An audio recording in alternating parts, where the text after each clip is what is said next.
અમદાવાદ યુવક મંડળમાં આટલા બધા યુવક યુવતીઓને જોઈને ખૂબ આનંદ થયો, કારણ કે હમણાં વાત કરી એમ હું જ્યારે અમદાવાદ યુવક મંડળમાં આવતો હતો ત્યારે ગળ્યા ગાંઠ્યા મે બી અહીંયા બેઠા છે ખુરશી ઉપર માત્ર એટલું યુવક મંડળ હશે, અને એની જગ્યાએ અત્યારે આટલા બધા યુવક યુવતીઓને જોઈને ખરેખર ખૂબ આનંદ થયો અને આપ બધાના દર્શન કરીને ખૂબ આનંદ થયો.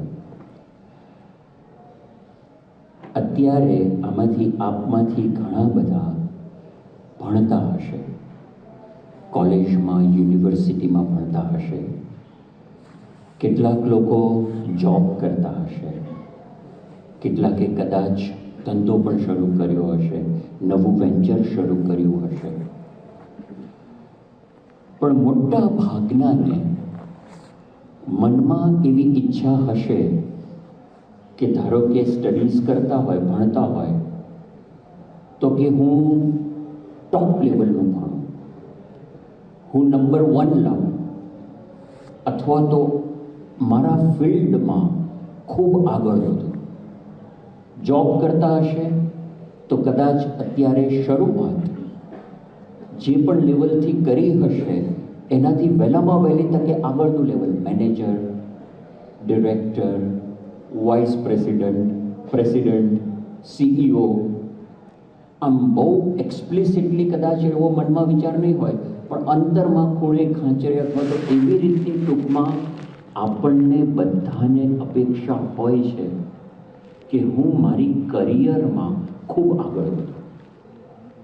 ધંધો બિઝનેસ શરૂ કર્યો હોય તો સારામાં સારો ધંધો કરું, સારામાં સારો બિઝનેસ કરું. પછી વધારે મોટા થઈએ તો એવી અપેક્ષા હોય કે ખૂબ સારું મારા મેરેજ થાય, મારું ફેમિલી લાઈફ, મારી મેરેજ લાઈફ, મેરિટલ લાઈફ ખૂબ સારી થાય, મારા બાળકો ખૂબ સારા થાય, તેજસ્વી થાય, એને સારામાં સારા સંસ્કાર આપું અને અમારું કુટુંબ એક સુખી કુટુંબ બને. આવી ઓછે વત્તે અંશે આપણા બધાના મનમાં અપેક્ષાઓ હોય છે કે સરસ વેકેશન મળે, આઈ અર્ન સો મચ, એટલો સેલરી હોય, એટલો બિઝનેસ હોય, સારું વેકેશન કરી શકું, સારું ઘર મળે, કદાચ અત્યારે હું સિમ્પલ એપાર્ટમેન્ટમાં રહેતો હોઉં તેમાંથી સારો બંગલો મળે, સારી ગાડી મળે, અને કદાચ ચાન્સ લાગી જાય તો અમેરિકા જવું, ગમે તેમ કરીને અમેરિકા ઘૂસી જઈએ, કેનેડા જઈએ, કેનેડાથી અમેરિકા ઘૂસીએ, ત્યાં નહીં તો ઓસ્ટ્રેલિયા જઈએ, ઇંગ્લેન્ડ જઈએ, પરદેશ જઈએ. ફોરેનનો બહુ ક્રેઝ હોય છે. હમણાં આપણે વાંચ્યું હશે કે આખી ફ્લાઇટ, ચાર્ટર્ડ પ્લેન, લગભગ 300-350 પેસેન્જરનું પ્લેન સીધું ઇન્ડિયાથી ઉપડ્યું અને જવાનું હતું નિકારાગુઆ, સાઉથ અમેરિકા, અને ત્યાંથી બોર્ડરમાંથી ઘૂસવાના હતા ઉપર, અને ફ્રાન્સમાં પેરિસ પાસે કોઈક જગ્યાએ એ રિફ્યુઅલિંગ કરવા માટે પ્લેન ઊભું રહ્યું અને કંઈક મેસેજ મળ્યા આ લોકોને અને પ્લેન ત્યાં રોકી દીધું. તો જોયું તો બધા જ પેસેન્જરો આવી રીતે ઇલીગલી અમેરિકા ઘૂસવાના પેલામાં હતા, અને પછી તો પકડાયું કે આવા 3 પ્લેન ગયા છે. અને એક જણે એ પ્લેન તો પાછું મોકલ્યું ઇન્ડિયા, બધા વિલે મોડે પાછા આવ્યા, ઘણા બધા જેલમાં છે, પણ એ પ્લેનમાં એક જણે કરોડ, 1.25 કરોડ, 1.5 કરોડ રૂપિયા આપ્યા. અલ્યા એટલા બધા રૂપિયા અહીંયા હોય તો અહીંયા ભારતમાં સિમ્પલ ઇન્વેસ્ટમેન્ટ કર્યો ને તો પણ આ મોજથી આરામથી જીવી શકો. આપણને લાગે કે અમેરિકા એટલે સુખ, અમેરિકા એટલે લાઈફ બની ગઈ, એવું નથી. ત્યાં આગળના પ્રશ્નો, આપણે અહીંયા નોર્મલ જે પ્રશ્નો હોય, ખાડા કપડાવાળા રોડ હોય, પાણી આવતું ના આવતું હોય, ગંદકી હોય, કે બીજા બધા જે આપણને અહીંયા પ્રશ્નો દેખાય છે એવા પ્રશ્નો ત્યાં નથી. પણ ત્યાંના જે પ્રશ્નો છે ને એ અહીંના કરતાં વધારે ઊંડા અને વધારે ખતરનાક છે, જે બાહ્ય દ્રષ્ટિએ આપણને દેખાતા નથી. હમણાં અમેરિકામાં આખો સર્વે કર્યો હતો તો એ સર્વેમાં બહાર આવ્યું કે 1960માં અમેરિકામાં જેટલા મેન્ટલ હેલ્થના ઇશ્યુઝ હતા, ડિપ્રેશન અને સ્યુસાઇડના ઇશ્યુઝ હતા 1960માં, એના કરતાં 2010માં 50 વર્ષ પછી ડિપ્રેશન અને સ્યુસાઇડના પ્રશ્નો 10 ટાઈમ્સ થઈ ગયા છે, 10 ગણા. This is very અલાર્મિંગ. એક બાજુ આપણે જોઈએ તો સુખ સમૃદ્ધિ વધતી જાય છે, મીન્સ ઓફ કમ્યુનિકેશન અને મીન્સ ઓફ ટ્રાન્સપોર્ટેશન વધતા જાય છે. મીન્સ ઓફ કમ્યુનિકેશન એટલે ફોન. એ વખતે તો પેલા ટેલિફોનના ડબલા હતા અને તમે ટ્રંક કોલ કરો ત્યારે કોઈ ફોન લાગે. આજે તો સીધો મોબાઈલ, દરેકના હાથમાં મોબાઈલ. અહીંથી ઇવન અમેરિકા કરવો હોય તો પહેલાં આઈએસડી, આમાંથી કેટલાકને ખબર નહીં હોય કે આઈએસડી શું છે, પણ ઇન્ટરનેશનલ ડાયલિંગ, એમાં તમારે જવું પડે ને કોલ કરવા પડે. એની જગ્યાએ અત્યારે વોટ્સએપ પર સીધો અમેરિકા કોલ થાય ને એ વિડીયો કોલ થાય. આટલું બધું સોશિયલ મીડિયા અને સાધનો બન્યા છે, આટલું બધું મીન્સ ઓફ ટ્રાન્સપોર્ટેશન, ફ્લાઇટો બધી સસ્તી થઈ ગઈ, આ છે તે છે. એની સાથે પ્રશ્નો ડબલ ને, લિટરલી 10 ટાઈમ્સ. અને ધીસ ઇઝ પ્યોર રિસર્ચ કે જે માત્ર અમેરિકાનું નહીં પણ સમગ્ર દુનિયાનું મોસ્ટ ઓથેન્ટિક રિસર્ચ ઇન્સ્ટિટ્યૂટ છે, PEW, પ્યોર રિસર્ચ. આપ જોજો કે કેટલું થરો સ્ટડી છે. આ એ લોકોનો ડેટા છે. ઇંગ્લેન્ડમાં 1960થી 2010 સુધી નેશનલ જે વેલ્થ, પૈસા 3 ટાઈમ્સ થયા અને હેપીનેસ એક્સપિરિયન્સ કરનારા લોકો અડધા થયા. તો આપણને પ્રશ્ન થાય કે આપણને દરેકને જે અપેક્ષા છે કે સારી કરિયર થાય, સારું જોબ થાય, સારી જોબ મળે, જોબમાં સારું પ્રમોશન થાય, બિઝનેસ મારો હોય તો એ સારો થાય, ઘર, ગાડી, કુટુંબ, પરિવાર, આ બધું થાય. તો આ બધું જે લોકોની પાસે છે એ લોકોને ખરેખર સુખ મળે છે. કારણ કે આપણે આ બધું શેના માટે જોઈએ છે? સુખી થવા માટે. મનુષ્ય માત્રને ઈચ્છા સુખી થવાની છે કે કોઈ પણ રીતે હું સુખી થઉં. અને આપણે એમ માનીએ છીએ કે આ બધી વસ્તુઓ જ્યારે મને મળશે ત્યારે હું સુખી થઈશ. ભલે અત્યારે નથી, અત્યારે હું બાઇક ચલાવતો હોઉં, સ્કૂટર ચલાવતો હોઉં, પણ મને જ્યારે ગાડી મળશે અને એ પણ સારી, આમ પેલી જે અહીંયા ખબર નહીં હોન્ડા CR-V કે જે કંઈ આમ ટોપ લેવલની કે એનાથી વધારે મર્સિડીઝ કે ઓડી કે એવી બધી ગાડી મળશે ત્યારે હું સુખી થઈશ. અત્યારે ભલે સામાન્ય ઘરમાં રહું છું, સારો બંગલો થશે ત્યારે હું સુખી થઈશ. એવી આપણી માન્યતા છે. અને એટલે એ માન્યતાને કારણે, અને આપણે સુખી તો થવું, મનુષ્ય માત્ર આજે નહીં, હજારો વર્ષોથી ગુફામાં રહેતો તો ત્યારથી આજ સુધી મનુષ્ય માત્રની પ્રત્યેક ક્રિયા કેવળ સુખી થવા માટે છે. પ્રત્યેક ક્રિયા. તમને લાગે ભાઈ આ ક્રિયા કંઈ મને કરવી ગમતી નથી, જોબ પર જવું ગમતું નથી, કંટાળો આવે છે, પણ એ કંટાળો સહિતની ક્રિયા પણ હું એટલે કરું છું કેમ કે મને એમ લાગે છે કે અલ્ટિમેટલી, ફાઇનલી એમાંથી પૈસા મળશે, પૈસામાંથી સુખ મળશે. એટલે જે ક્રિયા મને ગમતી નથી એ ક્રિયા પણ હું સુખી થવા માટે કરું છું. તો ખરેખર સુખ આમાં છે કે નહીં? હેપીનેસ કે જેને માટે બધા સ્ટ્રાઇવ કરે છે, વલખા મારે છે, એ છે કે નહીં? ત્યાં અમેરિકામાં હું હાર્વર્ડમાં જ્યારે ભણતો હતો ત્યારે અને એની પહેલાં ત્યાં હાર્વર્ડ યુનિવર્સિટીમાં એક કોર્સ હતો. એ કોર્સનું નામ હેપીનેસ, જસ્ટ સિમ્પલ હેપીનેસ. અને એ કોર્સ ભણાવનાર પ્રોફેસર હતા તાલબેન શપર. હવે એમણે જ્યારે પહેલી વખત એ કોર્સ પ્રપોઝ કર્યો ત્યારે યુનિવર્સિટીને એમ લાગ્યું કે ભાઈ આવો કોર્સ તો કયા સ્ટુડન્ટ લેશે, કેમ કે હાર્વર્ડમાં જે બધા ભણવા આવતા હોય ટોપ લેવલના સાયન્સ, ફિઝિક્સ, મેથેમેટિક્સ કે જે પણ ફિલ્ડ હોય એમાં પોતે ટોપ લેવલના હોય.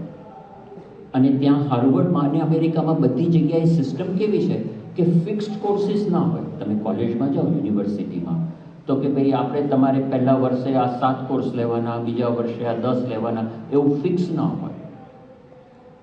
બહુ બધા કોર્સિસ ઓફર થતા હોય, એનું આખું લિસ્ટ હોય, એમાંથી તમને જે કોર્સિસ ગમે એવા કોર્સિસ લેવાના. તમારા ફિલ્ડને લગતા, ધારો કે હું કમ્પ્યુટર સાયન્સ કરું છું તો એનું રિક્વાયરમેન્ટ હોય કે તમારે કમ્પ્યુટર સાયન્સના તમારી 4 વર્ષના બેચલર્સમાં એને લગતા તમારે 20 કે 25 કોર્સ લેવાના. પણ કયા લેવાના એ તમારા પર આધાર છે. કમ્પ્યુટર સાયન્સના ફિલ્ડમાં 50, 70, 80 કોર્સ ઓફર થતા હોય, એમાંથી કયા 25, 30 લેવાના એ તમારી ઈચ્છા. એ ઉપરાંત બીજા બધા પણ કોર્સિસ લેવાના, કયા લેવાના તમારી ઈચ્છા, તમે સિલેક્ટ કરો. એટલે તમે જે કોર્સમાં રજિસ્ટર થાઓ એ તમારું સિલેબસ બને, એ તમારું આખું કોર્સ સ્ટ્રક્ચર બને. તો હાર્વર્ડવાળાએ કીધું કે ભાઈ આ હેપીનેસનો કોર્સ અને એ તો બધું ઠીક છે, સામાન્ય છે, એમાં કેટલા સ્ટુડન્ટ આવશે? બહુ નહીં આવે. એટલે જો કોર્સમાં બહુ સ્ટુડન્ટ એનરોલ નહીં થાય તો પછી આપણે ડ્રોપ કરશું. ત્યાંનું કેવું છે કે એક ક્લાસમાં લગભગ એક કોર્સમાં 30-40, બહુ તો 50 સ્ટુડન્ટ હોય. હાયર લેવલનો કોર્સ હોય તો 10 કે 12 સ્ટુડન્ટ હોય. તો એ લોકોને એમ હતું કે આ કોર્સમાં કેટલા એનરોલ થશે, જો 30-40 નહીં થાય તો કેન્સલ કરી નાખશું. પણ પહેલા વર્ષે લગભગ 40 જેટલા જ સ્ટુડન્ટ એનરોલ થાય. અને આ જે પ્રોફેસર છે તાલબેન શહર, એમણે કોર્સ ભણાવ્યો. હવે એ જે 40 જણા હતા એમણે બધી બીજાને વાત કરી, બીજા વર્ષે 60-70 થયા. અને ત્રીજા વર્ષથી હાર્વર્ડમાં આ course, it's a record breaking course, કે ટાઈમ મેગેઝિન, ન્યુયોર્ક ટાઈમ્સ બધાએ નોટ કર્યું, હેપીનેસના કોર્સમાં 400, 500 student register. It is quite unheard of. અને હાર્વર્ડનું જોઈને યેલ યુનિવર્સિટી, પ્રિન્સ્ટન, સ્ટેનફોર્ડ બધી જગ્યાએ આવા કોર્સીસ શરૂ થાય. એટલે એ લોકોને આશ્ચર્ય થયું કે કેમ સ્ટુડન્ટ્સ, હવે આ બધા કયા 18, 19, 20, 22 વર્ષના સ્ટુડન્ટ્સ, બ્રિલિયન્ટ સ્ટુડન્ટ્સ, ઇન્ટેલિજન્ટ, કેમ કે તો જ એને ત્યાં એડમિશન મળે, તો કેમ આ હેપીનેસનો કોર્સ આટલો બધો પોપ્યુલર છે? તો તપાસ કરતાં ખબર પડી કે 50%થી વધારે સ્ટુડન્ટ્સ ફીલ ડિપ્રેશન. અને ડિપ્રેશન જે પહેલાં 30-31 વર્ષે શરૂ થતું હતું એ હવે ડિપ્રેશન શરૂ થઈ જાય છે 13-14 વર્ષે. અને આ તમને હાર્વર્ડમાં એડમિશન મળ્યું છે, આટલી સારી જગ્યા છે, આટલું છે, and they feel depressed. Yes, depression. એટલે આ પોતે તાલબેન શહર એમાં ઊંડા ઉતર્યા કે આનું કારણ શું છે. અને એમણે એક બહુ જ સરસ ઇન્ટરેસ્ટિંગ થિયરી આપી કે જેમાં એ પોતે જ એમણે એમની પોતાની લાઈફ ઉપર જ ઇન્ટ્રોસ્પેક્શન કર્યું, અંતરદ્રષ્ટિ કરી અને તપાસ કરી. તો એ જ્યારે નાના હતા, આ તાલબેન શહર, એ ત્યારે એમનો જન્મ ઇઝરાયલમાં થયો હતો. ઇઝરાયલ, આપને ખ્યાલ છે, અત્યારે ઇઝરાયલ ને હમાસ એટલે કે પેલેસ્ટીન વચ્ચે યુદ્ધ ચાલી રહ્યું છે. અને હજારો લોકોનો ઓલરેડી કચ્છર ઘાણ નીકળી ચૂક્યો છે, હજી ચાલુ જ છે યુદ્ધ. એ ઇઝરાયલમાં એમનો જન્મ થયેલો. અને નાના હતા ત્યારે જ એમના મનમાં વિચાર આવ્યો કે મારે લાઈફમાં કંઈક અચીવ કરવું છે, સ્ટડીઝમાં તો ટોપ રહેવું છે, પણ એની સાથે સાથે કાંઈક એવું એક્સ્ટ્રાઓર્ડિનરી અચીવમેન્ટ મારે કરવું છે which can make me happy. તો એમણે તપાસ કરી કે મને રસ શેમાં છે, તો એમને સ્પોર્ટ્સમાં સ્ક્વોશ ગેમ ખબર છે ને, આપણે પેલું કેબિન જેવું હોય અને એમાં તમારે 2 જણા રમતા હોય, બોલ રિફ્લેક્ટ થાય, ચારે બાજુ રિફ્લેક્ટ થાય. આમ પેલા ટેનિસના જેવું રેકેટ હોય, બોલ રિફ્લેક્ટ થાય, 2 જણા રમતા હોય, એને સ્ક્વોશ કહે છે. તો એમને સ્ક્વોશમાં રસ પડ્યો. તો એ કીધું કે મારે સ્ક્વોશમાં ચેમ્પિયન થવું છે. એટલે સ્કૂલથી શરૂ કર્યું. સ્કૂલની ટીમ માટે સ્ક્વોશ માટે પ્રેક્ટિસ કરવા લાગ્યા. હવે સ્કૂલમાં તો થાય જાય, રોજ અડધો કલાક પ્રેક્ટિસ કરે, એમાં તો એ સારું સ્ક્વોશ રમવા લાગે ને હી કેમ સ્કૂલ ફર્સ્ટ. પણ હવે સ્કૂલ તો નાની વસ્તુ છે. સ્કૂલ ડિસ્ટ્રિક્ટ એટલે કે જે જિલ્લો આખો હોય એના માટે મહેનત, તો એના માટે વધારે મહેનત કરવી પડે. એના માટે રોજની પછી વધારે 1 કલાક 2 કલાક સુધી સ્ક્વોશ રમે. હી મેડ શ્યોર કે મારા સ્ટડીઝને અસર ના થાય. એટલે સ્ટડીઝમાં તો નંબર 1 જોઈએ છે, સાથે સાથે સ્ક્વોશમાં 1-2 કલાક મહેનત કરી એમણે, એમાં ખૂબ આગળ વધ્યા. ડિસ્ટ્રિક્ટ લેવલે ફર્સ્ટ આવ્યા. વધારે મહેનત કરી બીજા 2-3 વર્ષ, સ્ટેટ લેવલે ફર્સ્ટ આવ્યા. Now he wanted to be number 1 in Israel, national level ઉપર. અને આપને બધાને કદાચ ખ્યાલ હશે, ઇઝરાયલમાં મોટા ભાગે જ્યુઝ લોકો રહે છે. યહૂદી જે આપણે કહીએ ને, જ્યુઝ લોકો. અને જ્યુઝ લોકો, એ લોકોનો number, total number of Jews in the world, એ મને એક્ઝેક્ટ નંબર યાદ નથી, પણ 4 કે 5 કરોડ હશે. આપણા ગુજરાતની વસ્તી કરતાં ઓછા. પણ આ જ્યુઝ લોકો એટલા મહેનતુ, એટલા બુદ્ધિશાળી કે દુનિયાના જેટલા ટોપમોસ્ટ સાયન્ટિસ્ટ થયા છે એમાંના ઘણા ખરા જ્યુઝ છે. For example Einstein, Albert Einstein, Niels Bohr, જે બધા દુનિયામાં બધું જે સંશોધનો થયા છે એમાં મોટા ભાગના જ્યુઝ. અત્યારે આખી દુનિયાનું ફાઇનાન્શિયલ હબ, કેપિટલ ન્યુયોર્ક કહેવાય. અને ન્યુયોર્કમાં પણ મેનહેટન, એ આખું ફાઇનાન્શિયલ હબ કહેવાય. એ મેનહેટનમાં જે ફાઇનાન્સને કંટ્રોલ કરનાર જ્યુઝ, ત્યાંની લો કંપનીઝ મોટા ભાગના તમે જુઓ તો જ્યુઇશ કંપનીઝ હોય. અને વોશિંગ્ટન ડીસીમાં પણ મેક્સિમમ લોબિંગ અમેરિકામાં જ્યુ લોકો કરે. સંખ્યા આટલી ઓછી છે, 4 કે 5 કરોડ આખી દુનિયામાં થઈને, but they control major finance, law, business, એ બધું. એટલા બધા બુદ્ધિશાળી અને મહેનતુ.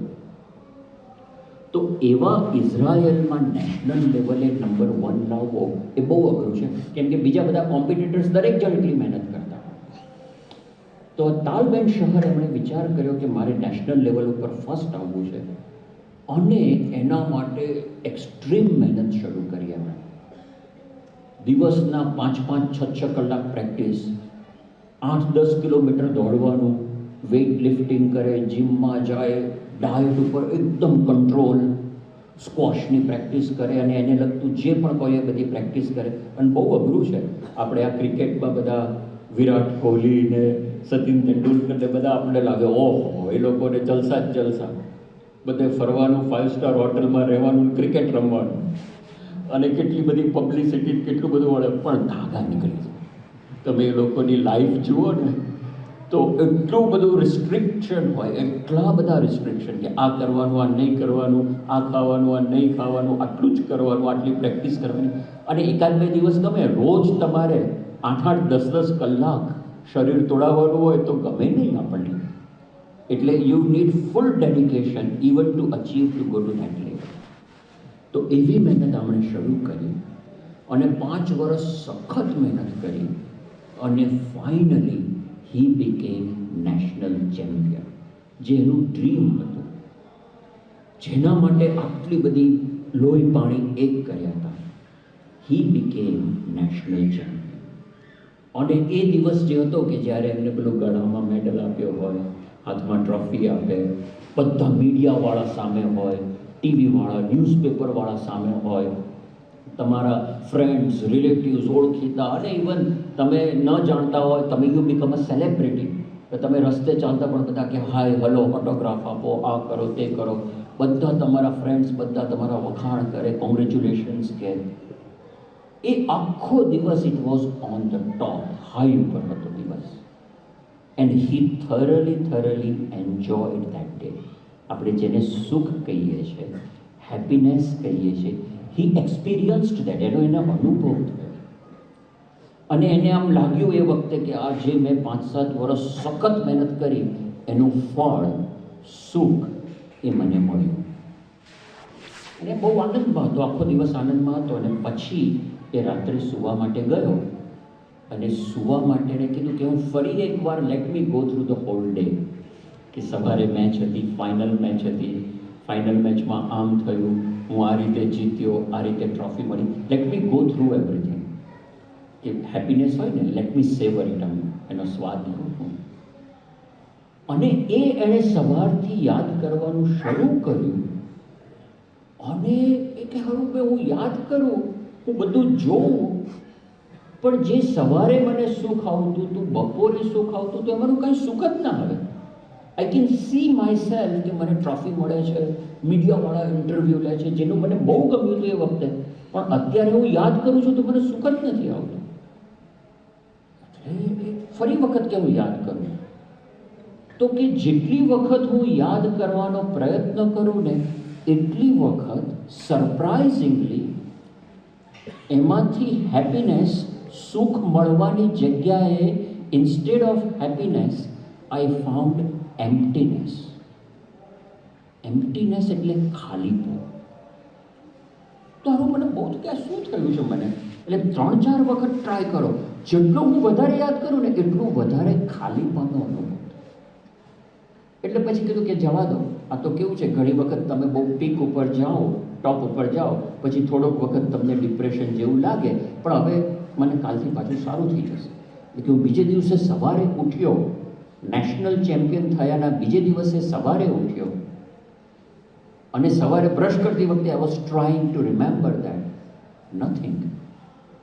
મને કંઈ અનુભવ જ ના થાય સુખનો. એ કે મારા મનમાં એમ હતું કે મારે હવે ઇન્ટરનેશનલ, આખી દુનિયાના વર્લ્ડ ચેમ્પિયન થવું છે સ્ક્વોશમાં. અને એના માટે મેં એવું નક્કી કરેલું કે આ બધું પડતું મૂકીને હવે ફૂલ્લી સ્ક્વોશમાં હું મારી લાઈફ ડિવોટ કરીશ. And I was visualising my self.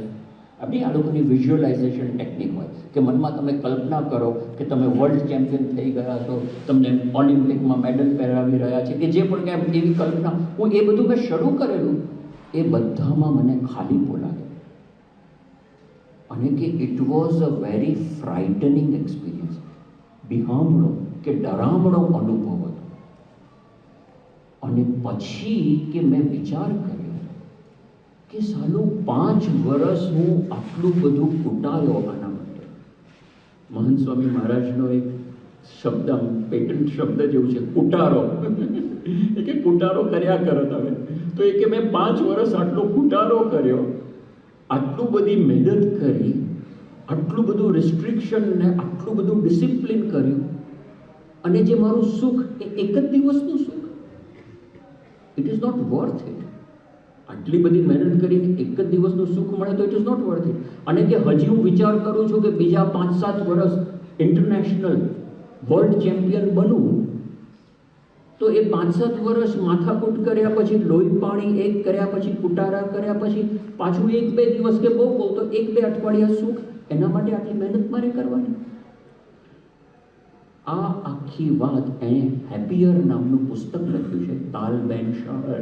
આપ જોજો, હેપીયર નામનું પુસ્તક લખ્યું છે, જેની કરોડો કોપીઓ વેચાય છે.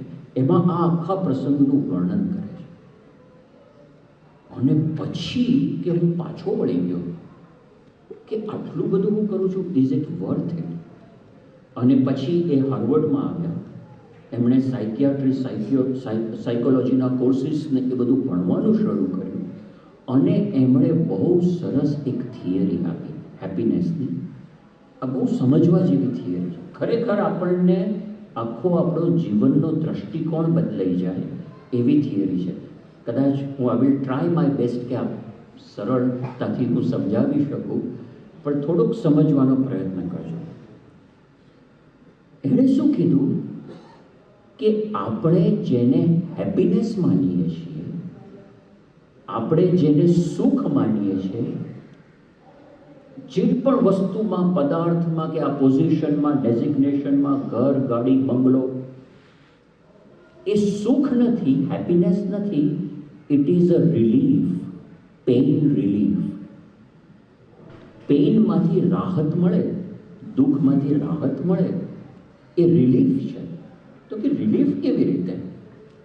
તો એ પછી આગળ સમજાવે છે કે ધારો કે આપણને સખત હેડેક થતું હોય, અતિશય માથું દુખતું હોય, અને સતત દુખતું હોય, આમ 10, 15, 20, 25 દિવસથી માથું દુખ્યા જ કરે, આખો દિવસ આમ માથામાં નહીં, આપણે પેલા કહે કે સણકા મારે છે, આમ લબખારા માથામાં માર્યા જ કરતા હોય, તો કોઈ વાતે આપણને સુખ ના થાય, કોઈ વાતમાં આપણને મજા ના આવે. હમણાં આપણે આ જે નીલકંઠ વર્ણીની એનિમેશન ફિલ્મની સિરીઝ છે એમાં સાતમો ભાગ હમણાં રિલીઝ થયો. એ આપ જોજો. એમાં એક પ્રસંગ આવે છે કે નીલકંઠ વર્ણી નેપાળ જાય છે. ત્યાં કાઠમંડુના રાજા છે રણબહાદુર, એને પેટનો અસાધ્ય રોગ હતો. સતત પેટમાં દુખ્યા જ કરે વર્ષોથી. અને જે પણ કોઈ સિદ્ધ આવે, ફકીર આવે, સાધુ બાબા આવે, બધાને કે મારું દર્દ મટાડો, અને ના મટાડી શકે એટલે જેલમાં નાખે. અને પછી નીલકંઠ વર્ણી આવે છે અને સમજાવે છે, બહુ સારી રીતે પ્રસંગ લીધો છે.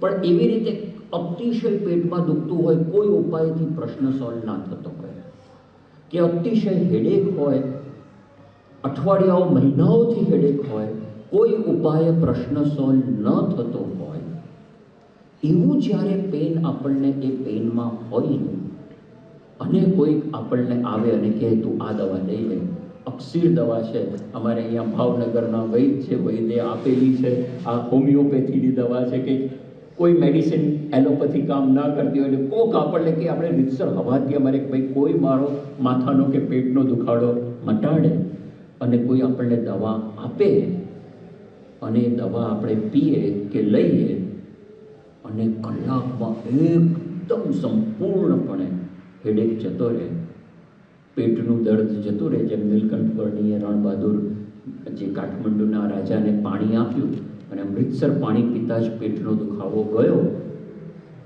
એવું થાય તો કેટલી હાશ થઈ જાય. તમે જોજો, આપણે એવી રીતે અતિશય જીવન એક દિવસ પણ માથું દુખતું હોય પછી મટે તો એટલી હાશ થાય, રાહત થઈ જાય આપણને. અને એટલો બધો આનંદનો, સુખનો, શાંતિનો અનુભવ એ વખતે થાય જ્યારે આપણું પેન ગયું ત્યારે. બરાબર? આપણા બધાનો અનુભવ છે. અત્યારે તમને માથું દુખે છે? મોટા ભાગના નહીં દુખતું હોય. હું બોલીશ પછી દુખવાનું શરૂ થશે, પણ અધરવાઇઝ મોટા ભાગના નહીં દુખતું હોય. અત્યારે પેટમાં દુખે છે કોઈને સિવિયરલી? તો માથું નથી દુખતું, પેટમાં નથી દુખતું, અતિશય આનંદનો અનુભવ થાય છે. અરે વાહ વાહ વાહ, મને માથું નથી દુખતું, અરે વાહ મને પેટમાં નથી દુખતું, મને બહુ મજા આવે છે. Do you feel that? જે અનુભવ મારો માથાનો દુખાવો મટ્યો, એક ક્ષણે જે મને અનુભવ થયો, કલાક બે કલાક, અરે યાર હવે I feel so light, I feel so good, I feel so happy. તો અત્યારે ક્યાં મને માથું દુખે? નથી દુખતું તો I don't feel good, I don't feel happy. તો એ માથાનો દુખાવો કે પેટનો દુખાવો મટ્યો અને જે સુખનો અનુભવ થયો, એ એકચ્યુઅલી સુખ નહોતું. It was relief from the pain કે જે મને મહિનાઓથી કે આખો દિવસ કે અઠવાડિયાથી ચાલતું હતું. એ રાહત હતી, એ સુખ નહોતું. તો આ બેન શહર કહે છે કે એવી રીતે આપણે આપણા જીવનમાં જ્યારે પણ લૌકિક ગોલ નક્કી કરીએ છીએ, લૌકિક ગોલ એટલે કે મારો ધંધો સારામાં સારો થાય, જોબમાં હું મેનેજર થઉં, પ્રેસિડેન્ટ થઉં, વાઇસ પ્રેસિડેન્ટ થઉં, પ્રેસિડેન્ટ થઉં, મારું આવું ઘર હોય, મારી આવી ગાડી હોય, આવું કુટુંબ હોય, and we work hard for that. અત્યારે કદાચ જોબ ઉપર મને જવાનું ન ગમતું હોય તોય ગમે તેમ કરીને પેન સહન કરીને પણ હું જાઉં કે ભાઈ આગળ કંઈક સારું થશે. તો કન્ટિન્યુઅસલી એ ગોલ માટે હું I am striving. Physically, mentally I am always in pain. Pain એટલે કે મને નથી ગમતું તો એની પાછળ હું દોડાયા કરું છું, ઢસડાયા કરું છું. અને પછી ધારો કે ખરેખર મારું પ્રમોશન થાય અને હું પ્રેસિડેન્ટ બનું, જે દિવસે હું પ્રેસિડેન્ટ બનીશ ને એ દિવસે બહુ આનંદ. કારણ કે એ પ્રેસિડેન્ટ બનવા રૂપી અપેક્ષા, એ પ્રેસિડેન્ટ બનવા રૂપી મારી ઈચ્છાના પેઇનમાંથી મને મુક્તિ મળે. ખ્યાલ આવે? છેલ્લા 5 વર્ષથી I was going through pain. પેલો કે હું સ્ક્વોશ ચેમ્પિયન બનવા માટે 5 વર્ષથી કેટલી માથાકૂટ કરતો હતો. I am always in pain to achieve something. To attain something. એટલે એ વસ્તુ મળે, નવી ગાડી આવી ગઈ. તમે જોજો, આપણા બધાનો અનુભવ છે કે હું પહેલાં સાયકલ ચલાવતો હતો ત્યારે મને એમ હતું ક્યારે મારી પાસે સ્કૂટર આવે, ક્યારે સ્કૂટર આવે. અને એ જ્યારે સ્કૂટર આવ્યું પહેલા દિવસે એટલી મજા આવે, હું 10-15 કિલોમીટર ફરી આવ્યો એમને. સ્કૂટર આવ્યું, હું બહુ પહેલાંની વાત કરું છું. આજે સ્કૂટરનું એટલું કોઈ મહત્વ નથી, એ પડ્યું છે, કોણ પૂછે. સ્કૂટરમાંથી બાઇક આવ્યું તો વધારે આનંદ. પણ એ આનંદ થાય, એમાંથી ગાડી આવી તો પહેલા દિવસે આપણે આમ થોડી વારે બહાર જઈને જોઈએ ભાઈ કે કોઈ લીસોટો નથી પડ્યો, અને ધૂળ હોય તો ઝાપટી આવી. અને અહીંયા લાવીએ, પૂજન કરાવીએ, સ્વામી આ ગાડી લીધી, આ કર્યું, તે કર્યું, એટલો બધો આપણને ખરેખર આનંદ હોય. અને એ ગાડી પણ જો આપણે મહેનત કરીને પૈસા કમાઈને લીધી હોય ને, પ્રામાણિકપણે, આપણા પોતાના પૈસે, કોઈ કે આપેલા પપ્પાએ આપેલા પૈસા નહીં, આપણે પોતે આમ લોહી પાણી એક કરીને લીધી તો અતિશય આનંદ હોય. પણ હવે જો મહિનામાં રહે છે, એ ગાડી પર કેટલી ધૂળ પડે, પછી જતી વખતે આમ થોડું 2-4 ઝાપટ મારીને ચાલો ગાડી, અને વર્ષ પછી તો કાંઈ નહીં. ભાઈ ગાડી એની એ છે. તો પહેલા દિવસનો આનંદ કેમ નથી? કારણ કે પહેલા દિવસનો આનંદ, સુખ, એ સાચો આનંદ, સાચું સુખ નહોતું. It was relief from the pain of my expectation, my desire to get something. એના કારણે હતું. તો આ કહે છે કે સાચું સુખ શું છે? તો સાચું સુખ એ કે જે આવી કોઈક વસ્તુ મને મળે કે ન મળે એ વગર સાહજિકપણે, નેચરલી, કોઈ મારે અચીવમેન્ટ થાય કે ન થાય, કોઈ મારા વખાણ કરે કે ન કરે, કોઈક મને ગિફ્ટ આપે કે ના આપે, કોઈક મને બર્થડે વિશ કરે કે ના કરે, એ ગમે તે કોઈ મારી પ્રગતિ થાય કે ન થાય, સાહજિક રીતે, સહજપણે, અંતરથી, કોઈ એક્સટર્નલ રીઝન વગર, બહારના કારણ વગર જો મને સુખ મળે, આનંદ આવે, એ સાચું સુખ, એ સાચી હેપીનેસ, સાહજિક રીતે.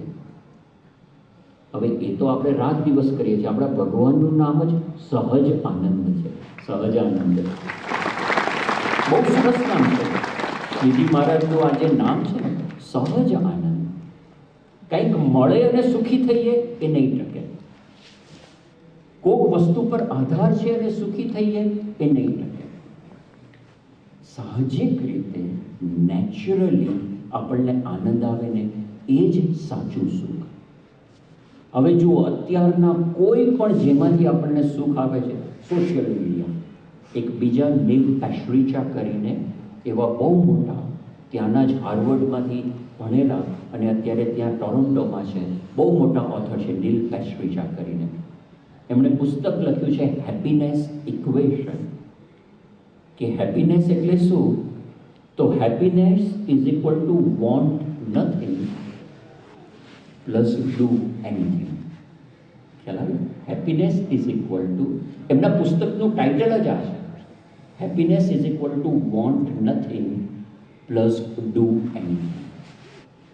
એટલે કે મારે કોઈ અપેક્ષા નથી, મારે કોઈ ઈચ્છા નથી, અને મને જે પણ કામ મળે છે અથવા હું જે પણ કરું છું, આઈ લવ ધેટ. એવું નથી કે મારું જેમાં પેશન છે. તમે જો, આપણને નોર્મલી શું કહેવામાં આવે છે કે ભાઈ ફાઇન્ડ આઉટ યોર એપ્ટિટ્યૂડ. તમારો એપ્ટિટ્યૂડ શેમાં છે એ તમે ફાઇન્ડ આઉટ કરો, એન્ડ વર્ક એવું કરો કે ધેટ યુ લવ.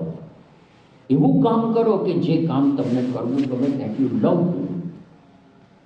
એ સારું છે, આપણે એવું કામ શોધવું, એની ના નથી. આપણો એપ્ટિટ્યૂડ પ્રમાણે કામ કરવું એની ના નથી. પણ જો એવી અપેક્ષા આપણે રાખશું કે એમાંથી સુખ મળશે તો નહીં મળે.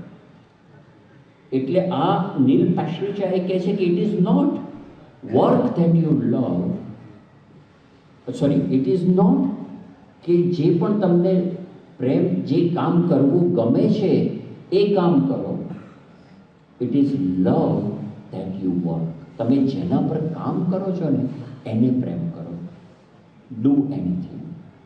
કેટલી અત્યારે ત્યાં વેસ્ટર્ન વર્લ્ડમાં અમેરિકા, ઇંગ્લેન્ડ, યુરોપની મોટી મોટી યુનિવર્સિટી, મોટા મોટા રિસર્ચ પ્રોફેસર્સ, એ બધા આટલા વર્ષોની મથામણને અંતે હરી ફરીને એ લોકો જે પ્રિન્સિપલ્સ કહે છે ને, એ આપણને અહીંયા હાલતા ચાલતા, આ સભા તો ઠીક છે, સભામાં તો આપવામાં આવે છે, પણ અહીંયા તમે સંતો સાથે વાત કરતા હો, બીજા 2 જણ સાથે વાત કરતા હોય, સત્સંગ દીક્ષા આપણે વાંચતા હોઈએ, પૂજા કર્યા પછી કંઈક વચનામૃત સ્વામીની વાતો વાંચતા હોઈએ, એમાં હાલતા ચાલતા જે પ્રિન્સિપલ્સ આપણે વાંચીએ છીએ ને, they are the key principles કે જેના પાછળ આ લોકો અબજો રૂપિયાના રિસર્ચ કરે છે.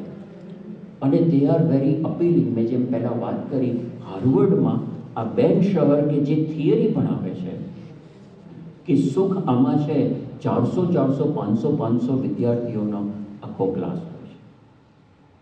એ જ હાર્વર્ડમાં એ લોકોએ એક સ્ટડી કર્યો. It is called the longest happiness study in the world, અથવા તો કોઈ પણ એક વિષય ઉપર સૌથી લોંગેસ્ટ સ્ટડી કર્યો હોય તો એ હાર્વર્ડમાં હેપીનેસ સ્ટડી. એ સ્ટડી રિસર્ચ શરૂ કર્યું 1938માં, 1938માં. એ વખતે જે ત્યાં હાર્વર્ડમાં જે બધા બીજા વર્ષની બેચ હતી, સોફોમોર કહેવાય, એટલે જે પહેલું વર્ષમાં એન્ટર થાય બધા ફ્રેશ કહેવાય, ફ્રેશમેન, અને બીજા વર્ષમાં સોફોમોર. એ જે આખી બીજા વર્ષની બેચ હતી, કંઈક 238 કે મને નંબર એક્ઝેક્ટ યાદ નથી, પણ એટલા વિદ્યાર્થીઓ ઉપર એ લોકોએ હેપીનેસ સ્ટડી શરૂ કર્યો.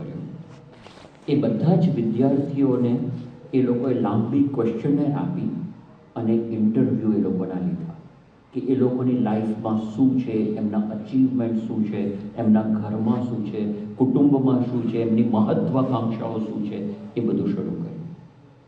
પછી બીજા વર્ષમાંથી ત્રીજા વર્ષમાં આવ્યા, તો ત્રીજા વર્ષે ફરી વખત પેલો જૂનો ડેટા હોય એમની પાસે, એના આધારે કે ભાઈ હવે તમે ક્યાં પહોંચ્યા, કેટલું સિદ્ધ કર્યું, શું કર્યું, હવે તમારા મનમાં શું ચાલે છે, તમારી ઈચ્છા શું છે, વગેરે. પછી ચોથા વર્ષમાં, પછી હાર્વર્ડમાંથી બહાર નીકળ્યા, જોબ કરતા હોય તો ત્યાં જોબ ઉપર, એ લોકો આગળ અભ્યાસ કરતા હોય, માસ્ટર્સ પીએચડી, તો ત્યાં એ લોકોએ 1938ની હાર્વર્ડની આ બેચ બીજા વર્ષની, એમનો સ્ટડી આખી લાઈફ કર્યો. એ લોકો જીવ્યા ને ત્યાં સુધી, એટલે 80 વર્ષ સુધી સ્ટડી આખો ચાલ્યો. અને એ બેચમાં બહુ પ્રસિદ્ધ લોકો હતા, જેમ કે આપણે કદાચ નામ સાંભળ્યું હશે, અમેરિકાના એક બહુ જ મોટા પ્રેસિડેન્ટ થઈ ગયા, જ્હોન એફ કેનેડી, JFK કે છે, બહુ મોટા પ્રેસિડેન્ટ થઈ ગયા. એમનું એક બહુ ફેમસ વાક્ય છે કે ask not what my country can do for me, ask what I can do for my country. અપેક્ષા એવી નહીં રાખવી કે મારો દેશ મારા માટે શું કરશે, બીજા મારા માટે શું કરશે. ask what I can do for others. A John F Kennedy પણ આ 1938ની હાર્વર્ડની બેચમાં હતા, અને મોટા મોટા બીજા બહુ બધા સક્સેસફુલ લોકો હતા. હવે આ હાર્વર્ડના સ્ટુડન્ટ્સ એમાંથી કેટલા બધા બહુ સક્સેસફુલ ચીફ, આપણે સુપ્રીમ કોર્ટના ચીફ જસ્ટિસ બન્યા, કોઈ ટોપ જગ્યાએ એડિટર ઇન ચીફ બન્યા, કોઈ બિઝનેસમાં ટોપ ઉપર હતા.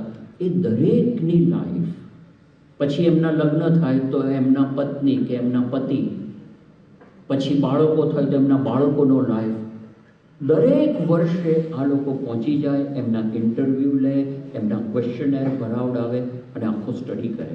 એ વખતે તો બધા પેપર્સ હતા, એ પેપર્સ અને વિડીયો ટેપનો થોકડો, આ 80 વર્ષના અભ્યાસનો પેપર્સ જે ભર્યા હોય એ અને વિડીયો ટેપ્સ, એનો થોકડો હાર્વર્ડના રૂમમાં છે. આ સ્ટેજ છે ને એના કરતાં ડબલ મોટો રૂમ હશે, એટલો બધો ડેટા છે એમની પાસે. વિચાર કરજો, આ 80 વર્ષ સુધી આટલો બધો થરો સ્ટડી કર્યો ટુ ફિગર આઉટ કે વોટ મેક્સ પીપલ હેપી, જે આપણે બધાને થવું છે, બરાબર. એટલે એમાં ટોપ લેવલના પણ હતા, પ્રેસિડેન્ટથી લઈ ચીફ જસ્ટિસથી લઈને ટોપ બિઝનેસમેનથી લઈને કેટલા એવાય હતા જે દારૂ પર ચડી ગયેલા, ડ્રગ્સ પર ચડી ગયેલા અને હાર્વર્ડમાંથી ગ્રેજ્યુએટ થયા હોવા છતાં ફૂટપાથ ઉપર ભીખ માંગતા હતા, એવા હતા. આખી રેન્જ હતી. એનો સ્ટડી કરે કે જે પેલો ભીખ માંગનારો હોય ને એનો પણ સ્ટડી કરે કે તને શું લાગે છે, તારી લાઈફમાં શું છે, એવી રીતે. તો આવા 80 વર્ષના સ્ટડી કે જે 1938માં શરૂ કર્યો, એનું રિઝલ્ટ એ લોકોએ હમણાં 5-7 વર્ષ પહેલાં લગભગ 2015 કે 17માં ડિક્લેર કર્યું કે after 80 years of study, Robert Waldinger કરીને છે ત્યાંની હાર્વર્ડ મેડિકલ સ્કૂલના સાયકોલોજી-સાયકેટ્રીના બહુ મોટા પ્રોફેસર છે, એમણે આખું ડિક્લેર કર્યું કે 80 વર્ષનો થરો અભ્યાસ, ઊંડાણપૂર્વક અભ્યાસ કર્યા પછી અમે એ તારણ ઉપર આવ્યા છે કે મનુષ્યને સુખ, હેપીનેસ પૈસામાંથી નથી મળતી. ગમે તેટલા પૈસા કમાઓ, ગમે તેટલા અબજોપતિ, કરોડોપતિ થાવ, એમાંથી નથી મળતું. અને એમ એક બહુ ઇન્ટરેસ્ટિંગ તારણ એમણે આપ્યું.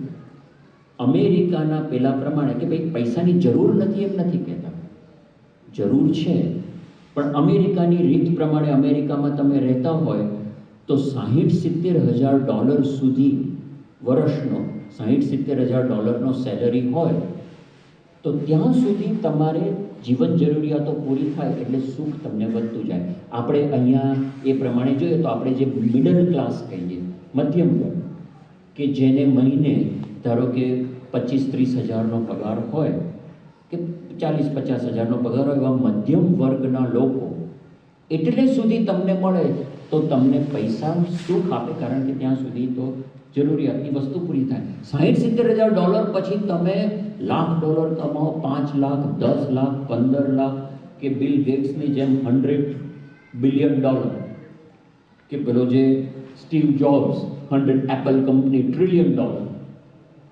એનાથી કોઈ ફેર નથી પડતો, એનાથી કોઈ સુખ નથી વધતું. ઉલટાના પ્રશ્નો વધે છે અને મનની મૂંઝવણો વધે છે. જો આ આટલા વર્ષના સ્ટડી પછી કહે છે, આ સત્સંગમાં સ્વામીએ કીધું અને વાત કરી એવું નથી. આપણને ખ્યાલ આવે કે આ પુરુષો કયા લેવલમાંથી બોલે છે. આટલા સ્ટડી કર્યા પછી કીધું પૈસામાં સુખ નથી, ફેમ, પ્રસિદ્ધિમાં સુખ નથી, લક્ઝરીઝ એટલે કે મોટી મોટી ગાડી, બંગલા, વેકેશન, એ બધામાં સુખ નથી, કે સંબંધો જે આપણે સ્ત્રી પુરુષના સંબંધો એમાં સુખ નથી. એ બધું સુખ જે પેલા કીધું ને 1 દિવસનું, 2 દિવસ કે થોડા દિવસોનું છે, મહિનાઓનું છે. સુખ શેમાં છે? માણસ સુખી કઈ રીતે થાય? તો તે સેડ 80 વર્ષ પછી કે સુખ એ આત્મીયતા ભર્યા માનવ સંબંધોમાં છે. એકબીજા સાથે આપણે પ્રેમથી હળીમળીને રહીએ, આત્મીયતાથી રહીએ. અને એમાં લખ્યું છે કે એ ક્યારે રહી શકાય કે જ્યારે હું મારા મનનું ગમતું મૂકી દઉં. મારું મન ધાર્યું મૂકવું, કોઈકની સાથે પ્રેમથી, સુમેળથી કઈ રીતે રહી શકું? હું કહું ના, મારું જ ધાર્યું થાય, હું કહું એમ જ કરવાનું, મારી જ ઈચ્છા પ્રમાણે થવું જોઈએ, તો પેલો કે મારી ઈચ્છા પ્રમાણે થવું જોઈએ, સીધું ડેડલોક. પણ હું મારું મનગમતું મૂકું અને પ્રેમથી હળી મળીને રહું, એ વ્યક્તિઓ જ સુખી થાય છે. હવે આ તો આપણને રાત દિવસ કહેવામાં આવે છે સમ, સુરત ભાવ અને એકતા. તે આટલા વર્ષ સુધી આ સ્ટડી કરવામાં કરોડો ડોલર વાપર્યા છે એમણે. 80 વર્ષથી આટલો મોટો સ્ટાફ કરીને એના ઉપર આવ્યા કે સમ, સુરત ભાવ, એકતા. અને અગત્યની વસ્તુ એ છે કે it is not in achieving something, happiness is in letting things go. જવા દે, હા ભાઈ વાંધો નહીં, તું કે એ પ્રમાણે આપણે કરીએ, પણ આપણે પ્રેમથી હળી મળી કરીએ. તો કુટુંબમાં, ઘરમાં, સમાજમાં, ફ્રેન્ડ્સ સાથે આટલું કર્યા પછી એ લોકો આ તારણ ઉપર આવે છે. એક એક પ્રિન્સિપલ, જેમ આગળ આપણે વાત કરી, એક એક પ્રિન્સિપલ આપણને સમજાય તો આપણને એટલું બધું આશ્ચર્ય થાય. અને આવું તો સત્સંગમાં આપણને કેટલાય બધા સામાન્ય જેવા દેખાતા હોય, પણ કેટલા બધા આવી રીતે જીવતા હોય છે અને આનંદનો અનુભવ કરતા હોય છે. મેં મારું જે રિસર્ચ અને સ્ટડી કર્યું એમાં ઘણા બધાના ઇન્ટરવ્યૂ મેં લીધા. ત્યાં અમેરિકામાં, ઇંગ્લેન્ડમાં લગભગ 200 જણના ઇન્ટરવ્યૂઝ લીધા. એમાંથી 101 જેટલા ભાઈઓ હતા અને 101 જેટલા બહેનો હતા. અને મોટા ભાગના યુથ, આપની જેમ બધા યંગ એજ 20, 20, 30, 40 એ એજના મેં 200 જણના ઇન્ટરવ્યૂ લીધા. એટલે મારી પાસે આ થોકડો ભરીને એકચ્યુઅલ એમના લાઈફ સ્ટોરીઝ અને ઇન્ટરવ્યૂઝ છે. એમાંથી એક બેનની વાત કરું. એ બેનની ઉંમર, એમનું નામ ધારાબેન. એ બેનની ઉંમર જ્યારે 16 વર્ષની હતી ત્યારે એમની તબિયત એટલી બધી ખરાબ થઈ ગઈ હતી અને વજન એટલું બધું ઉતરી ગયું હતું. 16 વર્ષના હતા પણ વજન હતું માંડ 20-25 કિલો. એટલે પેલો હાડકાનો માળો હોય ને એના જેવા લાગે. ગળે પાણી ના ઉતરે, પાણીનો એક ઘૂંટડો ના ઉતારી શકે. જમવાની તો વાત દૂર રહી, પણ કેટલાય દિવસોથી જમી શક્યા નહોતા. પાણી માંડ માંડ પીવે અને લગભગ પથારી વર્ષ. અને એમનો આખો કેસ, એમના બધા જ પેપર્સ એ કેટલા બધા ટોપ કાર્ડિયોલોજિસ્ટને બતાવેલું, ટોપ બધા કાર્ડિયોથોરાસિક સર્જનને બતાવેલું, પણ આ તો એકદમ હાલત એમની બગડી ગયેલી. અને એમનો કેસ એકચ્યુઅલી ઇન્ટરનેશનલી ફેમસ થઈ ગયેલો કે ભાઈ આ બેનને જે પ્રશ્ન છે, કાર્ડિયાક પ્રશ્ન, એ શું છે, એ ફેમસ થઈ ગયેલું. પણ આ હાલત એકદમ બગડી ગઈ એટલે એમને અહીંયા આપણે અમદાવાદમાં કૃષ્ણા હાર્ટ હોસ્પિટલ છે, પોપલ પાસે કે ત્યાં આગળ આપણે જે ડૉક્ટર તેજસ પટેલ છે જેમણે પ્રમુખ સ્વામી મહારાજને પેસમેકર મૂક્યું અને પ્રમુખ સ્વામી મહારાજને મહંત સ્વામી મહારાજનું હાર્ટનું બધું એક ડૉક્ટર તેજસ પટેલ કરે છે. એ ત્યાં એમની જ હોસ્પિટલ કે એ ત્યાં કામ કરે છે. એ ત્યાં કૃષ્ણ હાર્ટ હોસ્પિટલ હતી. ત્યાં આગળ ઇન્ટરનેશનલ કાર્ડિયોથોરાસિક સર્જનની કોન્ફરન્સ હતી. એટલે આખી દુનિયામાંથી મોટા મોટા ટોપમોસ્ટ સર્જનો આવ્યા હતા અને એમાંના એક હતા ડૉક્ટર સુબ્રમણ્યમ. આપે કદાચ નામ એમનું સાંભળ્યું હશે કે પ્રમુખ સ્વામી મહારાજની બાયપાસ સર્જરી ન્યૂયોર્કમાં જે ડૉક્ટરે કરી એ ડૉક્ટર સુબ્રમણ્યમ. અને એ આખી દુનિયાના ટોપ 5 કાર્ડિયોથોરાસિક સર્જનમાંના એક. એવું કહેવાય કે એમનો he has a golden hand. A surgery કરે ને તો આમ ગોલ્ડન હાથથી કરતા ને. આ પ્રેસિડેન્ટ રોનાલ્ડ રીગન, અમેરિકાના પ્રેસિડેન્ટ, અને બહુ બધા મોટા મોટા માણસોની સર્જરી આ ડૉક્ટર સુબ્રમણ્યમે કરી છે. પ્રમુખ સ્વામી મહારાજની સર્જરી પણ એમણે કરી હતી. તો એ ડૉક્ટર સુબ્રમણ્યમ પણ અહીંયા હતા આ કૃષ્ણા હાર્ટ હોસ્પિટલમાં પેલી ઇન્ટરનેશનલ કોન્ફરન્સમાં. અને આ ધારાબેનને સ્ટ્રેચર પર સૂતેલા એ ધારાબેનને એમની પાસે લઈ જવાયા કે ભાઈ હવે આગળ આમનું શું કરવું. હવે ડૉક્ટર સુબ્રમણ્યમે આખી એમની ફાઇલ, એ આવ્યા ધારાબેન એ પહેલાં આખી એમની ફાઇલ થરલી સ્ટડી કરી અને જેવા એમને સ્ટ્રેચર ઉપર લાવ્યા અને માંડ બેઠા કર્યા અને સુબ્રમણ્યમ પહેલું વાક્ય બોલ્યા કે એમ આઈ ટોકિંગ ટુ ધારા ઓર ધારાસ ગોસ્ટ. એટલે હું ધારા જોડે વાત કરું છું કે ધારાના ભૂત જોડે વાત કરું છું. એટલે પહેલાં તો બિચારા 16 વર્ષની છોકરી તો એકદમ આમ ડઘાઈ ગયા કે તમે શું બોલો છો, કેમ આવું કહો છો. તો કે I am saying this because you should not be alive now. તમે અત્યારે જીવતા ના હોવા જોઈએ. અમેરિકામાં છે ને એક એવું તંત્ર છે. અહીંયા તો આપણે પેલા બિચારા ડૉક્ટરને ખબર હોય કે આને કેન્સર છે તો એમ આશાવાદી વાત કરે કે ના તમે ચિંતા ના કરતા, બધું સારું થઈ જશે, ભગવાન સારું કરશે, ભગવાન કરતા હરતા છે. અને અમેરિકામાં તમે જાઓ અને થોડુંક પણ એને દેખાય ને તો પહેલું જ કે I am sorry to say પણ તમારે હવે 2 મહિનાથી વધારે તમે નહીં જીવો. એટલે તમારે 2 મહિનામાં જે કંઈ તમારા ઘરનું બધું વાઇન્ડઅપ કરવું હોય, તમારા દીકરા દીકરી વાઈફને જે કરવું હોય એ કરી લો. Live your life, you don't have more time. અને બહુ બ્લન્ટલી કહી. અને એ લોકોની એવી પ્રેક્ટિસ હશે કે ભાઈ આપણે કહી દઉં કે મેં કહી દીધેલું તમે મરી જવાના છો, તમે ન મરો તો તમે જાણો. એવા કેટલાય પ્રસંગો બનેલા છે. હું ત્યાં બોસ્ટનમાં ત્યાં ભણતો હતો અને તો ત્યાં હું જે ઘરે રહું છું ત્યાંથી અડધો કિલોમીટર દૂર એક બીજા બહેન રહે છે, એમનું ઘર. એમને final degree cancer, final degree પેલું 5th ગ્રેડ કે જે કંઈ કહે છે ટર્મિનલ કેન્સર, ડૉક્ટરે કહી દીધું કે તમે મરી જશો. પણ હવે એ બેન આપણા સત્સંગી બાપાને કાગળ લખ્યો અને બાપાએ આશીર્વાદ આપ્યા કે તમે બધા પ્રયત્ન કરજો, ભગવાન ભળશે. અને એમણે બધા આયુર્વેદિક પ્રયત્નો કર્યા. પેલા ઘાસ હોય ને, ઘાસના જવારા, એનું જ્યુસ પીવે, આ કરે તે કરે. પેલું જે ડૉક્ટર જે કેમોથેરાપી ને બધું કરે, પણ ડૉક્ટર કહે કે યાર તમારે લેવી હોય તો લો, બાકી તો તમે મરી જ જવાના. તો પણ સત્સંગના કારણે અને બાપાના આશીર્વાદના કારણે હિંમત રાખીને એ મંડ્યા રહ્યા. આજે 12 વર્ષ થઈ ગયા, પ્રેમથી જીવે છે.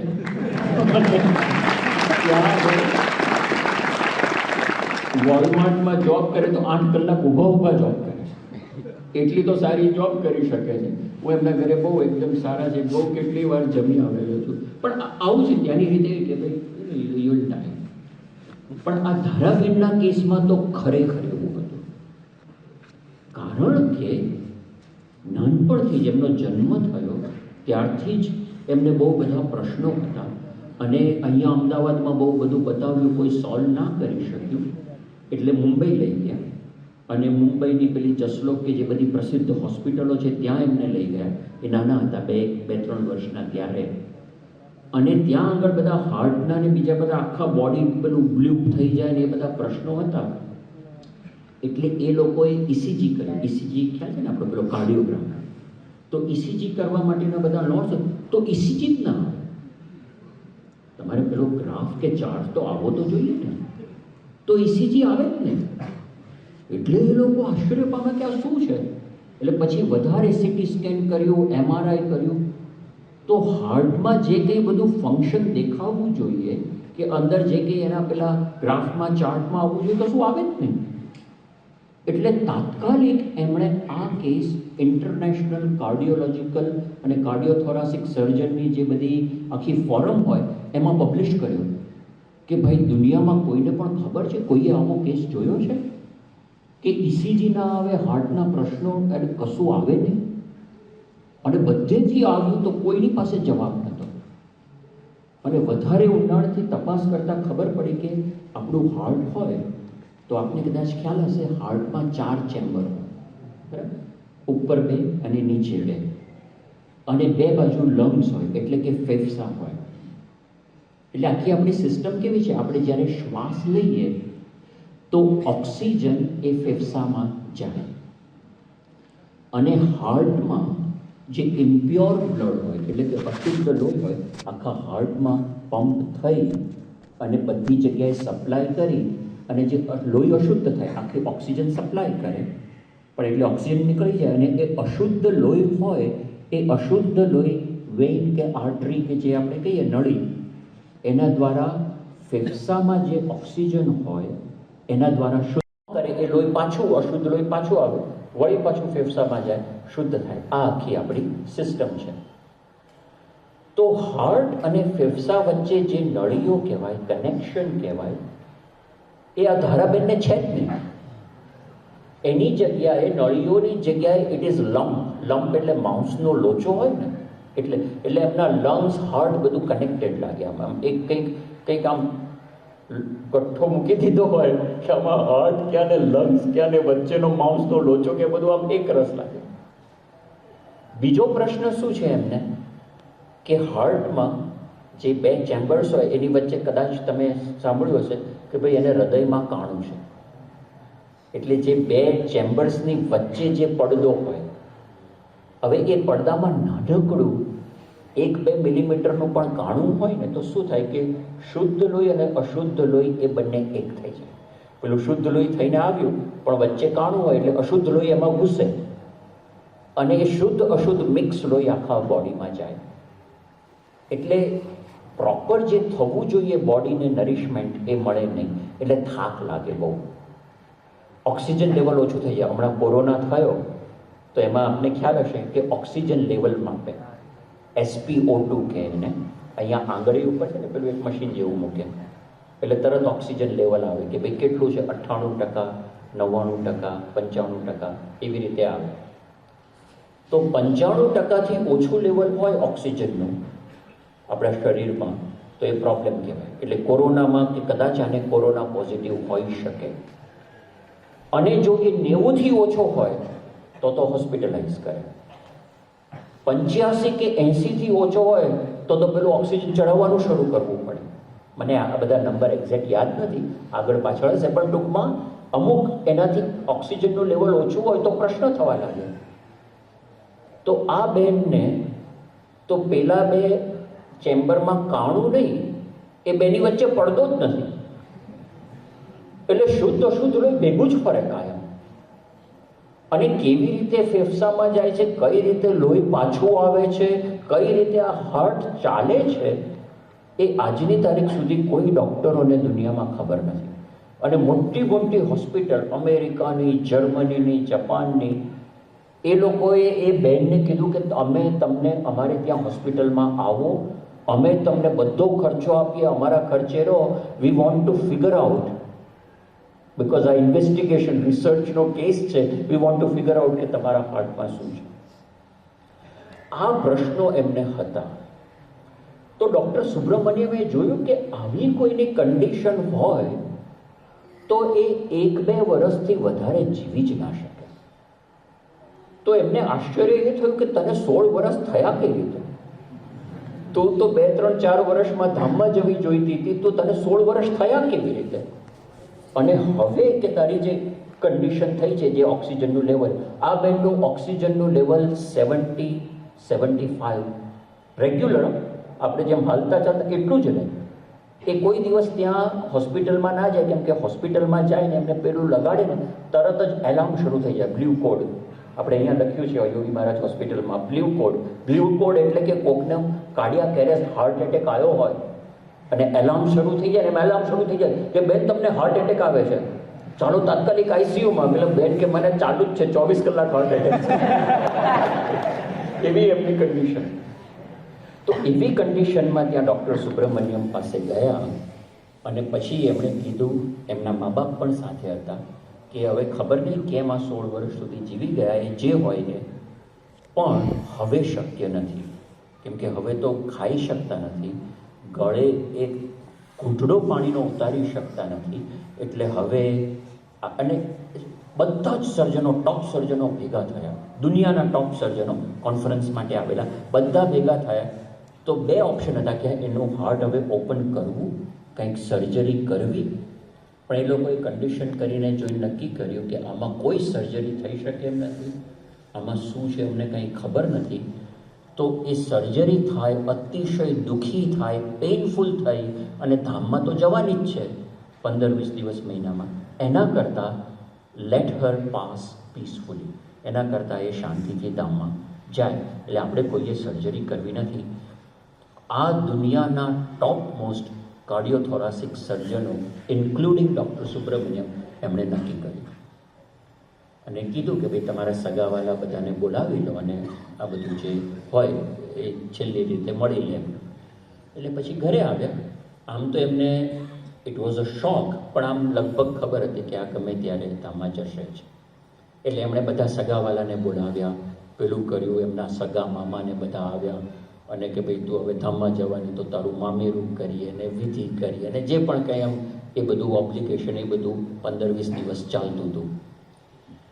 એમાં એક બીજા એમના રિલેટિવ, એમના મામા, સગા મામાને બીજા મામા આવ્યા, એ આપણા ચુસ્ત સત્સંગી.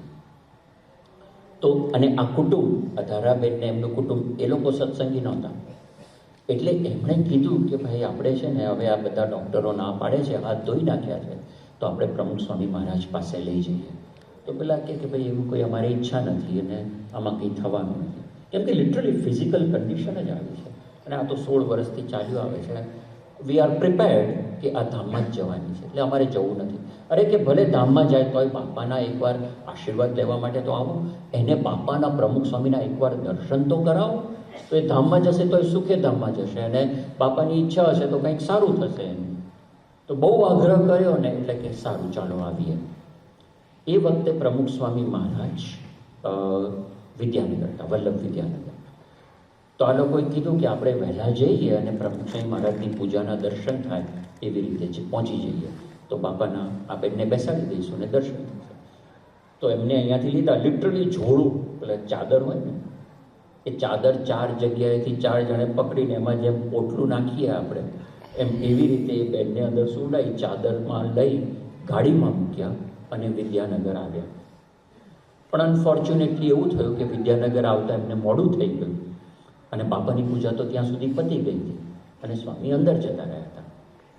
એટલે આમ થોડાક નિરાશ થયા, પણ કે હવે શું કરીએ, કે વાંધો નહીં, દર્શન ના થયા તો જે જગ્યાએ સ્વામી સ્ટેજ ઉપર પૂજા કરતા હતા, કદાચ આપ વલ્લભ વિદ્યાનગરમાં ખ્યાલ હોય તો એન્ટર થતાં જ જમણી બાજુ આખા હોલ જેવું આવે છે અને ત્યાં પછી એકવાર બાપા જતા રહે પછી તો બધા ભાઈઓ બહેનો બધા ત્યાં જઈ શકે. તો આમણે વિનંતી કરી સંતોને કે ભાઈ આવી પરિસ્થિતિ છે અને બાપાના દર્શન થયા નથી, તો એટલીસ્ટ સ્વામી જે જગ્યાએ સ્ટેજ ઉપર પૂજા કરતા હતા એ જગ્યાએ આ બહેનને સુવાડીએ અને એમને એટલું કે સ્વામીની પ્રસાદીની ભૂમિ જગ્યામાં એટલા એમને સારા દિવ્ય સ્પંદન થાય. તો સંતોએ હા પાડી, એટલે ત્યાં આગળ એમને બહેનને સુવાડ્યા અને એમના ફાધર અને મામા એ પ્રમુખ સ્વામી મહારાજના આશીર્વાદ લેવા માટે ગયા. એટલે ત્યાં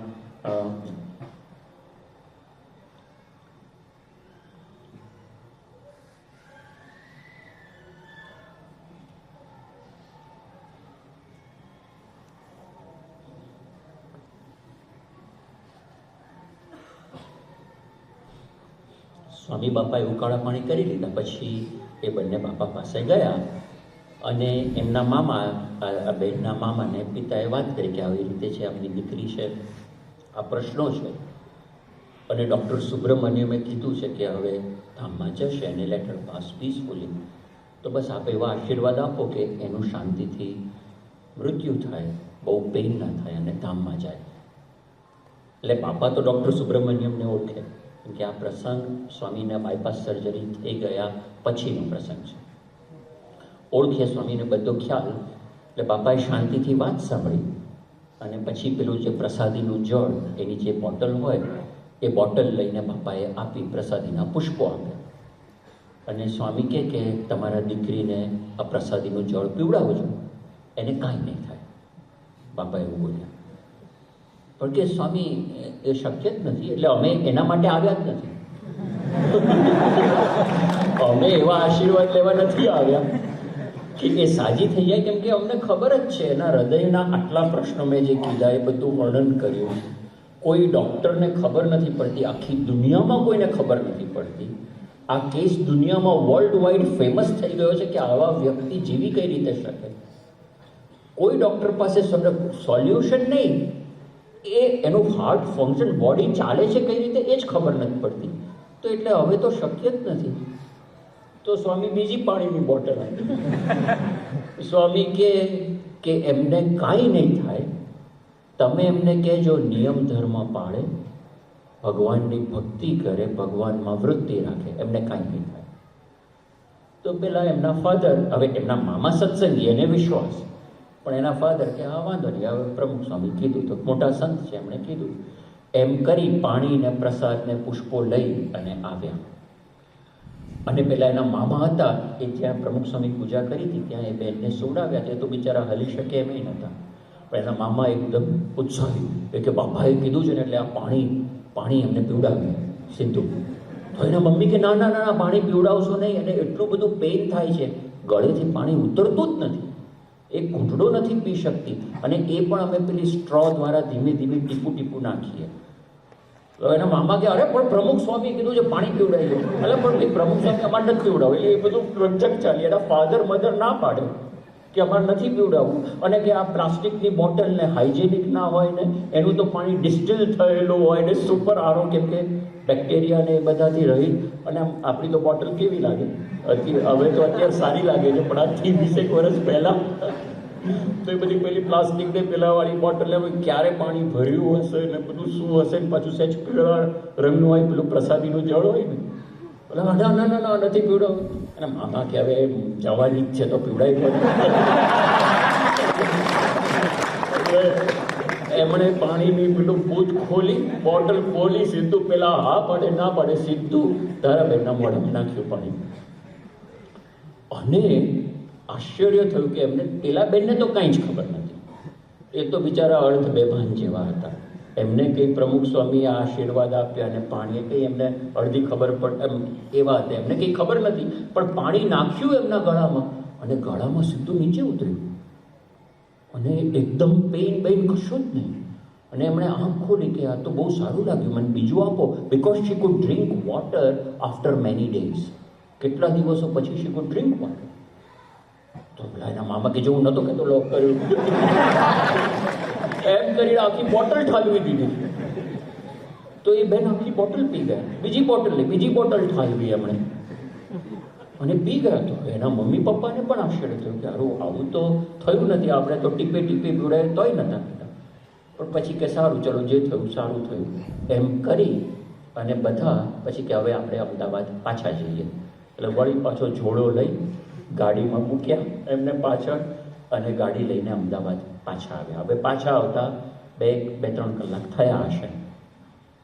પાછા આવ્યા અને અહીંયા આગળ એમનું અપાર્ટમેન્ટ છે જ્યાં રહેતા હતા ઘર, એ 4થા માળે ઘર અને લિફ્ટ નહીં, એલિવેટર નહીં, અને 4થા માળે ઘર, જૂના એપાર્ટમેન્ટ. તો આ પછી બધા બહાર કાઢીને કે ભાઈ ચાલો હવે ઉંચકીને આપણે લઈ જઈએ. તો ધારાબેન કે મને બહુ સારું લાગે છે. પહેલાં તો એ જે બોલવા લાગ્યા ને, જે રીતે બોલ્યા ને, બહુ આશ્ચર્ય થયું કે આમ મને બહુ સારું લાગે છે, આમ થોડી મારા શરીરમાં શક્તિ આવી હોય ને એવું લાગે છે. જો પાણી સિવાય જે બીજું કાંઈ નથી આવ્યું, બીજું કંઈ દૂધ કે ફ્રૂટ કે એનર્જી કશું જ નહીં, કે મને આમ થોડું સારું લાગે છે. તો હું થોડુંક ચાલુ બન્યું. અરે કે બેટા તું ચાલી નહીં શકે? અને કે ના હું ચાલી શકીશ, તમે મારો હાથ પકડો પણ હું ચાલું. તો ગાડીમાંથી કે મને જાતે નીચે ઉતરવા દો. એ જાતે નીચે ઉતર્યા અને ચાલતા ચાલતા એમના જે એપાર્ટમેન્ટના દાદરા હતા પગથિયા ત્યાં સુધી પહોંચે. અને આમ કે મને ઘણું સારું લાગે છે કે હું ચડીને ઉપર જઈશ. અને 4 માળ ઉપર ચડીને ગયા.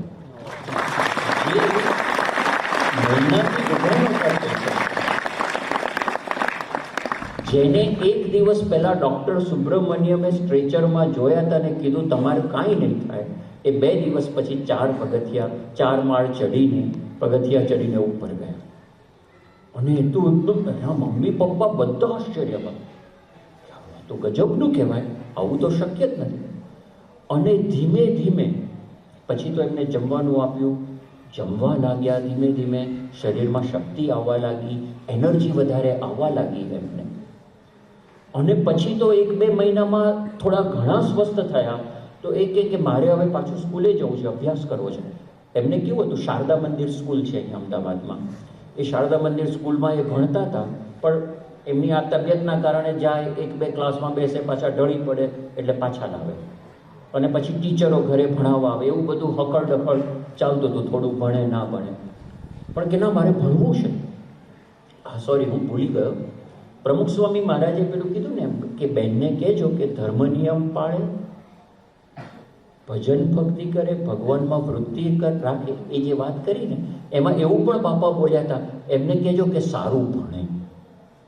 હવે એના ફાધરને બહુ આશ્ચર્ય થયું કે ભણવાનો ક્યાં પ્રશ્ન છે, એ ભણવા જાય, સ્કૂલમાં જાય, 1-2 પીરિયડ તો માંડ બેસી શકે, પાછા આવે છે. તો બાપા કે એમને કહેજો સારું ભણે. તો હવે આ જે આખું થયું એમને ફિટ થઈ ગયું કે મારે હું જે સર્વાઈવ થઈ છું પ્રમુખ સ્વામીના કારણે, અને કે સારું ભણે તો એ કે મારે હવે ભણવા જવું છે. એટલે પાછું સ્કૂલે જવાનું શરૂ કર્યું.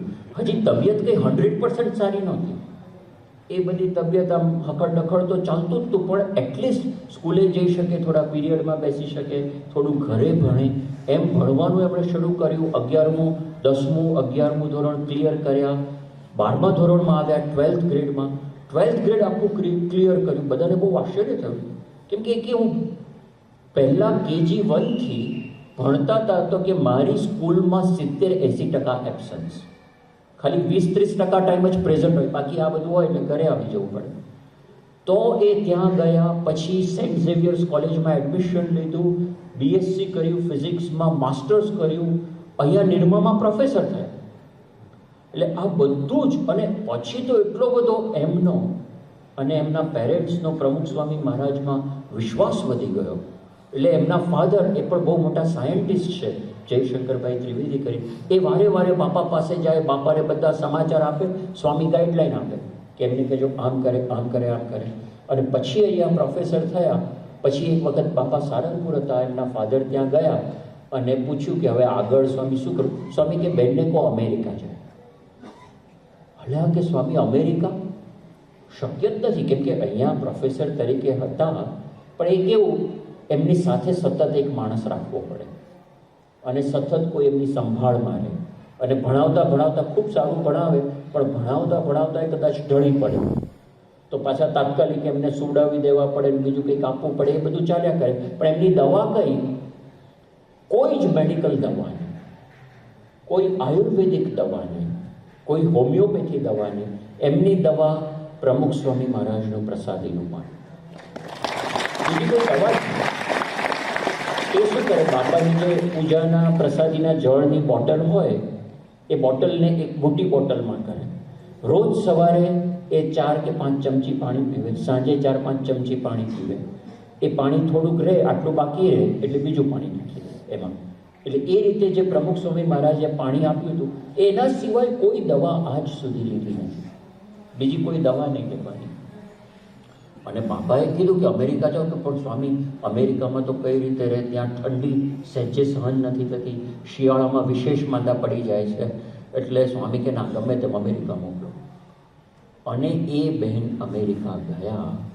ત્યાં આગળની રોચેસ્ટર, યુનિવર્સિટી ઓફ રોચેસ્ટર, ત્યાંથી એમણે ફિઝિક્સમાં સ્વામી કે એમને કહો કે પીએચડી કરે. બહુ અઘરું છે. રોચેસ્ટર, આજે યુનિવર્સિટી ઓફ રોચેસ્ટર એ અમેરિકાની ફિઝિક્સના ફિલ્ડમાં ટોપ 10 યુનિવર્સિટીમાંની એક ગણાય. એના પણ એટલા બધા પ્રસંગો છે, એટલી બધી જગ્યાએ હેરાન થાય, પડે, આથડે, ચાલતા ચાલતા પડી જાય. એમને અહીંયાથી આજની તારીખે ત્યાં સુધી જવું હોય તો અહીંયાથી આટલું 50-100 મીટર ચાલે એટલામાં થાકી જાય ને બેસી જાય. જોવાની વસ્તુ એ છે કે બાપાએ પાણી આપ્યું, એ સર્વાઈવ થઈ ગયા, બધું થઈ ગયું, પણ હાર્ટનો પ્રશ્ન ગયો નથી. અને ડૉક્ટર સુબ્રમણ્યમને જ્યારે અમેરિકામાં મળ્યા તો ડૉક્ટર સ્વામીના શબ્દોમાં ડૉક્ટર સુબ્રમણ્યમ ઊંધા પડી ગયા કે તમે હજી છો. અશક્ય કે આ તો જે ચલો પહેલાં શરૂઆતમાં થયું, પણ એ જે વખતે મેં તમને જોયેલા તમે જીવી શકો જ નહીં. પણ કે સાહેબ હું જીવતી નથી, મેં તો માસ્ટર્સ કર્યું અને અત્યારે પીએચડી કરું છું. તો કે કઈ રીતે? ને એણે કીધું કે આ પ્રમુખ સ્વામી આપ્યું. તો કે તો બરાબર, પ્રમુખ સ્વામી એમની દવા આગળ કે બરાબર. એ બધા ડોક્ટર હતા. હવે અગત્યની વાત સમજવાની કે ચાલો પ્રમુખ સ્વામી મહારાજની કૃપાથી એ સર્વાઈવ તો થઈ ગયા, પણ હેલ્થ સારી છે. પેલા હાડકાના માળા જેવા કશું કામ ના કરી શકે એવા નથી, પણ આપણા જેવી નોર્મલ પણ નથી. હજી આજની તારીખે એમનું SpO2 એટલે કે બ્લડમાં ઓક્સિજન લેવલ આપણે તમે માપો તો 75 કે 80 આવે. અને 75-80 વાળું ઓક્સિજન લેવલ હોય ને, તમને સતત થાક લાગે, અંધારા આવે, તમે પ્રોપર જમી ના શકો, કંટાળો આવે, કન્ટિન્યુઅસ. જે પેલા મેં હેડેકની વાત કરી ને, હેડેક થાય. આજની તારીખે પણ એ બેનને હેડેક થાય ને તો માથા ઉપર આમ પેલું કસીને આમ બાંધે ને કે શું કરું મારા માથાને. એટલું સિવિયર હેડેક થાય, 10-12 કલાક સુધી ઊભા ના થઈ શકે. પેલું પાણી લે તો પણ આ બધા પ્રશ્નો, હેલ્થના પ્રશ્નો કન્ટિન્યુઅસ ચાલુ છે. હવે એમાં હવે પ્રોફેસર થયા એ અમેરિકામાં પીએચડી કરીને પ્રોફેસર થયા ફિઝિક્સના, ભણાવવા જવાનું, આ બધું કરે. પણ એ ક્લાસ લેવા જતાં એમને અંધારા આવે તો પાછા બેસે, થોડીક વાર બાપાને યાદ કરે, એક જ મહારાજ સ્વામી એમને યાદ કરે, પાછું બળ ભેગું કરે અને પાછા ક્લાસમાં જાય. અડધો-પોણો કલાક ભણાવે, ત્યાં બેસી જવું પડે. તમે જો સામાન્ય રીતે આપણી આવી હેલ્થ હોય, આપણને આવા પ્રશ્નો હોય, અને એ એકલા રહે છે અમેરિકામાં, કોઈ ફેસિલિટી નથી, એટલે ફેસિલિટી છે પણ કોઈ મદદ કરનાર સપોર્ટમાં નથી. જમવાનું જાતે બનાવવાનું, વાસણ જાતે ધોવાના, કપડાં જાતે ધોવાના, બધું જાતે કરવાનું. અને સતત આવી પરિસ્થિતિ તો આપણને કેટલો કંટાળો આવે. આપણને એમ થાય કે બાપા હવે તમે સારું કર્યું તો ટોપ સારું કરતો ને આ અડધે કેમ રાખ્યું, તમે જીવતી રાખી. અને ઘણી વખત તો એવું થાય, એટલું બધું પેઇન થાય, કેમ કે આ પરિસ્થિતિ એવી જ છે. હજી આજની તારીખે કોઈ ડૉક્ટરને ખબર નથી, આજે 35-36 વર્ષના થયા હશે, કોઈ ડૉક્ટરને ખબર નથી કે કઈ રીતે 35 વર્ષથી જીવે છે. પ્રમુખ સ્વામીની કૃપાથી જીવે છે, પણ આ જો સમજવાની વસ્તુ એ છે, ઇટ ઇઝ નોટ 100%. આપણને એમ થાય બાપા હવે તમે સમર્થ પુરુષ છો, તમે સર્વ કરતા હરતા છો, તમારા ચમત્કારથી તમારી કૃપાથી જો તો 100% કરી દો કે એકદમ તાજી-માજી હોવ ને એકદમ વ્યવસ્થિત હોવ ને કોઈ પ્રશ્ન નહીં. આપણને એવું થાય આ શું રોજની માથાકૂટ, રોજનો માથાનો દુખાવો, રોજ બબ્બે આટલું ચાલો એમાં થાકી જઈએ. અને સમજવા જેવું છે કે કેમ પ્રમુખ સ્વામી કરી શકે ને, ના કરી શકે, પણ એમાં સુખ નથી. જે અત્યારે આવી પરિસ્થિતિમાં આપણને રાખ્યા છે, જેમ ધારાબેનને આ પરિસ્થિતિમાં રાખ્યા છે, એમ આપણને બધાને કોઈક ને કોઈક રીતે આપણા જીવનમાં કંઈક હકડ-ડકડ ચાલતું હશે. 2 સાંધા તો જોડીએ ત્યાં બીજા 13 તૂટે. આપણને બાબા બધું સોલ્વ કરી દો ને પ્રશ્નો. એ પ્રશ્નો બધા આપણા સોલ્વ કરી દેશે ને, એ હેડેક દૂર થવા જેવું છે. 2 દિવસ સુખ આવશે, પછી સુખ નહીં આવે. બાપાને આપણને કેવા કરવા છે, આપણી સ્થિતિ કેવી કરવી છે કે બધા પ્રશ્નોની વચ્ચે, બધી પરિસ્થિતિમાં સહજ આનંદ, અંતરથી આપણે આનંદમાં રહીએ એવા આપણને કરવા છે. આપણી સ્થિતિ, આપણી સમજણ એવી કરવી છે. એમને પ્રશ્નો સોલ્વ નથી કરવા, કેમ કે પ્રશ્નો સોલ્વ કરે તો એમાં સુખ છે નહીં. તો આ ધારાબેનને આટલા પ્રશ્નો હોવા છતાં એકલા રહે છે, આટલી બધી તકલીફો હોવા છતાં હું જ્યારે એમની સાથે બધા મારા ઇન્ટરવ્યૂ માટે આ બધી વાતચીત કરતો હતો, તો એમાં ઘણા ઇન્ટરવ્યૂ મારે ઝૂમ પર ચાલે, કેમ કે એ અમેરિકા રહેતા હતા, હું બીજે હોઉં, એટલે અમારે ઝૂમ ઉપર ઇન્ટરવ્યૂ ચાલે. અને એમાં ઘણા બધા સેશન, અમારી વાતચીત 2 કલાક, 3 કલાક, 4 કલાક ચાલે ને એવા ઘણા બધા સેશન થયા છે. તો એક વખત એવું ઝૂમ ઉપર મારો ઇન્ટરવ્યૂ ચાલતો હતો એમનો, અને વચ્ચે 1.5 કલાક થઈ ગયો ને પછી આપણે કે ભાઈ પાણી પીવા, લઘુ પાણી કરવા માટેનો બ્રેક લઈએ 5 મિનિટ. તો એમ કે હા બરાબર. એટલે પછી મેં મારો વિડીયો, ઝૂમ કોલ ચાલુ હતો, મારો વિડીયો બંધ કર્યો, મારો ઓડિયો બંધ કર્યો અને રેકોર્ડિંગ પોઝ ઉપર મૂક્યું. આ જે પણ હું બોલું છું ને, એવરીથિંગ ઇઝ રેકોર્ડેડ. આ જે પણ હું બોલું છું ઇઝ રેકોર્ડેડ, અને એના મેડિકલ એવા રિપોર્ટ છે. આ બધું મેડિકલ પ્રૂફ છે. આ એક પણ વસ્તુ પેલી નથી. આ everything there is documentation and medical proof. અને આ ડૉક્ટર સુબ્રમણ્યમ જેવાનો મેડિકલ પ્રૂફ. તો એ વિડીયો રેકોર્ડિંગ મેં પોઝ ઉપર મૂક્યું અને પછી હું પાછો, વિડીયો રેકોર્ડિંગ ચાલુ હતું, એ પોઝ ઉપર નહોતું, પણ મેં મારો વિડીયો અને ઓડિયો ઓફ કર્યા અને હું ગયો. અને એ બેન પણ ગયા, પણ એમનો વિડીયો અને ઓડિયો ચાલુ હતા. અને પછી હું પાછો આવ્યો, ત્યાં સુધીમાં એ બેન આવી ગયા હતા અને એમનો વિડીયો ચાલુ હતો, ઓડિયો ચાલુ હતો. એટલે હજી મારો વિડીયો ઓફ હતો, એટલે હું એમને દેખાતો નહોતો. પણ એ છે ને, ત્યાં મેં વિડીયોમાં જોયું તો એ જોતા હતા. અને પછી કે ઓ આ લિસ્ટ કરવાનું છે, એમાં આ પ્રોફેસરને આ વાત કરવાની છે આજે. પણ આ વાત કેટલી બધી વખત એ પ્રોફેસરને કરી, પણ એ માનતા જ નથી. પણ હવે તમે કંઈ કરો, તમે કંઈ વાત કરો તો એ માને ને. હવે કેટલી, મેં તો બહુ પ્રયત્ન કર્યો પણ કંઈ થતું નથી, પણ એ માનતા નથી. અથવા મને સમજાવો કે કેવી રીતે હું એને વાત કરું, કેવી રીતે. અચ્છા, પછી બીજું આ ગ્રોસરી લાવવાની છે. ગ્રોસરી એટલે આપણે જે કંઈ ઘર માટે શાકભાજીનું જે બધું, આ બધી ગ્રોસરી લાવવાની, પણ મારાથી ઊંચકાતી જ નથી. અને પેલા કોઈ હેલ્પ કરતા નથી. ગાડીમાં પેલા શોપમાંથી ગાડી મૂકીને ગાડીમાંથી અહીંયા લાવી, આપણે અડધી કરી નાખીએ, આમાંથી કામ વગરની કાઢી નાખીએ, એવી બધી વાતો કરતા હતા, જે મને દેખાતું હતું. એટલે પછી થોડીક એમની મેં કીધું હવે કોઈકની સાથે વાત કરે છે તો અત્યારે ડિસ્ટર્બ નથી કરવા, એમની વાત પતે પછી હું કરું. તો એ વાત કરતાં કરતાં પાછા શરૂઆતમાં 1-2 લિસ્ટમાં જોવે અને પછી કે સિદ્ધને રહીએ રે કંગાલ રે સંતો, સિદ્ધને રહીએ રે. પછી થોડીક વાર એક બે દિવસ જોવે, આજ આનંદ મારા ઉર. શું ચાલે છે? એક થોડીક કામની વાત કોકની સાથે કરે છે, પાછા કીર્તન ગાય છે, પાછા ઓલમોસ્ટ થઈને ડોલે છે, પાછું કામનું લેશે. એટલે મેં કીધું એમને ડિસ્ટર્બ નથી કરવા, એટલે મેં ચાલુ ના કર્યું. પણ પછી જ્યારે પોઝ પડ્યો એટલે મેં વિડીયો ચાલુ કર્યો. પછી મેં એમને પૂછ્યું, કીધું ધારાબેન એક વાત પૂછું? તો કે હા પૂછો. મેં કીધું તમારે ત્યાં કોઈ આવ્યા હોય ગેસ્ટ કે તમારા ફ્રેન્ડ, એમની સાથે તમારે કામ હોય તો તમે કામ પતાવી દો અને પછી આપણે ઇન્ટરવ્યૂ ચાલુ રાખજો. તો કે ના, અહીંયા મારે ત્યાં કોણ આવે? અહીંયા તો કોઈ છે જ નહીં. અને એ પાછા અપસ્ટેટ ન્યુયોર્ક, એટલે કે ન્યુયોર્ક જે આખું સ્ટેટ છે એનો એકદમ રિમોટ એરિયામાં રહે છે, જ્યાં મંદિરે નથી, સત્સંગી નથી, કશું નથી. તો મેં કીધું કે અહીંયા કોઈ સત્સંગી નથી, કોઈ નથી, કે અહીંયા કોણ આવે? તો મેં કીધું હમણાં તમે વાત કોની જોડે કરતા હતા? કે આ પેલા પ્રોફેસરની જોડે વાત કરું છું, એ સમજતા નથી, હવે તમે કામ પાર પાડો ને આમ. એ તો કે હું પ્રમુખ સ્વામી જોડે વાત કરતી હતી. મેં કીધું પ્રમુખ સ્વામી જોડે?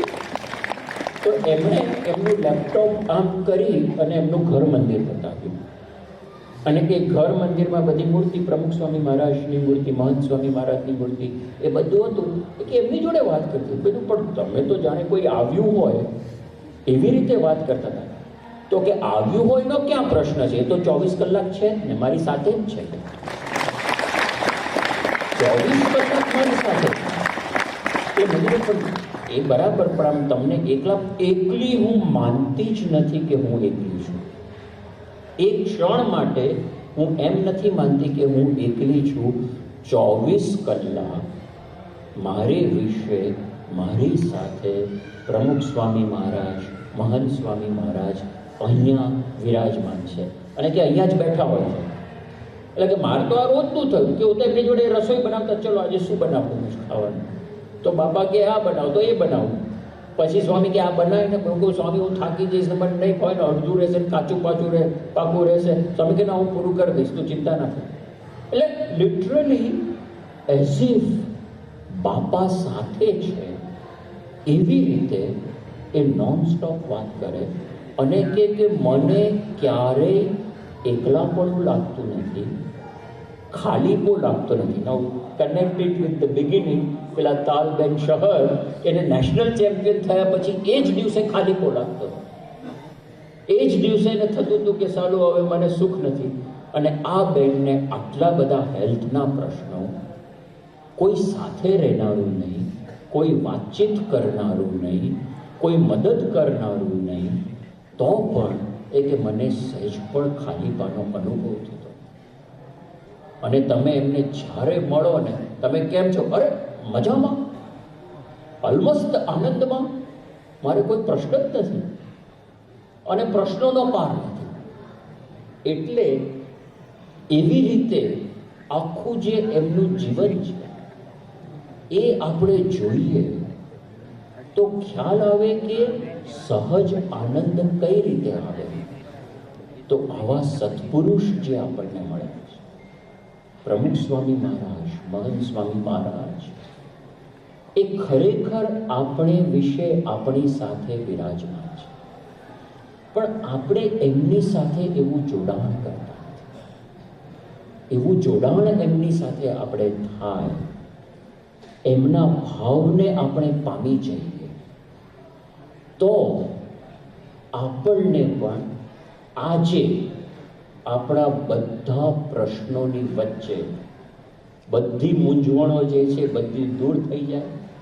પ્રશ્નોય ના એ રહેશે, કદાચ ભગવાનની ઈચ્છા હશે તો થોડાક બદલાશે, બીજા નવા પ્રશ્નો આવશે, થોડાક સોલ્વ થશે, બીજા નવા આવશે, એ બધું ચાલ્યા કરશે.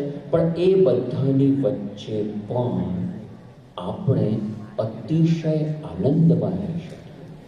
અને એ આનંદ અંતરનો આનંદ, હૃદયનો આનંદ, ભગવાનનો આનંદ, સહજ આનંદ, સહજાનંદ આપણને મળી શકે.